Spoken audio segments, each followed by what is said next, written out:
سلطان العاشقین حضرت خواجہ غلام فرید کوٹ مٹھن والی سرکار قربان جائیں، آپ سادگی کا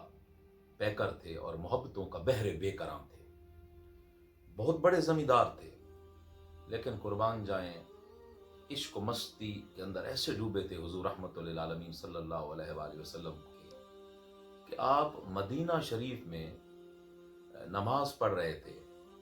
تو مسجد نبوی میں روضہ رسول صلی اللہ علیہ وآلہ وسلم کے سامنے کہ آپ کی دستار نیچے گر گئی، تو مدینہ کے بچے پھر رہے تھے تو انہوں نے آپ کی دستار اٹھا لی اور دستار سے کھیلنا شروع کر دیا، اور وہ مٹی میں آپ کی دستار ڈال دی اور اس کے اوپر مٹی ڈالنا شروع کر دی۔ تو آپ نے جب سلام پھیرا تو آپ کے جو خادم تھے انہوں نے کہا کہ حضور مدینہ کے بچے آپ کی دستار لے کے وہ سامنے کھیل رہے ہیں اور اس میں مٹی ڈال رہے ہیں۔ تو آپ نے فرمایا کہ یہ فرید کی خوش نصیبی ہے کہ محمد مصطفیٰ صلی اللہ علیہ وآلہ وسلم کے مدینہ کے بچوں نے میری دستار کو اس قابل سمجھا کہ مدینہ کی مٹی سے میری دستار کو عظمتیں دے دی، اور حضور کے روزے کی طرف رو کے دیکھ کے کہا توڑے دھکڑے دھوڑے کھانڑیاں تیرے نام تو مفت وکانڑیاں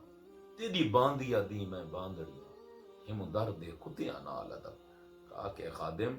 یہ تو حضور کے مدینہ کے بچے ہیں، میں تو حضور کے در کے کتوں کا بھی ادب فرید اپنے ایمان کا حصہ سمجھتا ہے۔ حضرت خواجہ غلام فرید حضور کے عشق میں جس طرح کہتے ہیں نا کٹھے ہوئے عشق دے اندر،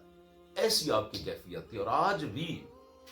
آپ حضرت خواجہ غلام فرید کا کلام پڑھیں تو ایسے لگتا ہے کہ عشق و مستی کے اندر زبا ہوئے شخص جس کی ایک رقص بسمل سی کیفیت ہوتی ہے اور ماہی بے آب کی طرح تڑپتا ہوا ایسا شخص ہے جس کو حضور رحمت للعالمین کے عشق نے اس مقام پہ پہنچایا ہے۔ فنا فی الرسول کے اندر فائز ہیں۔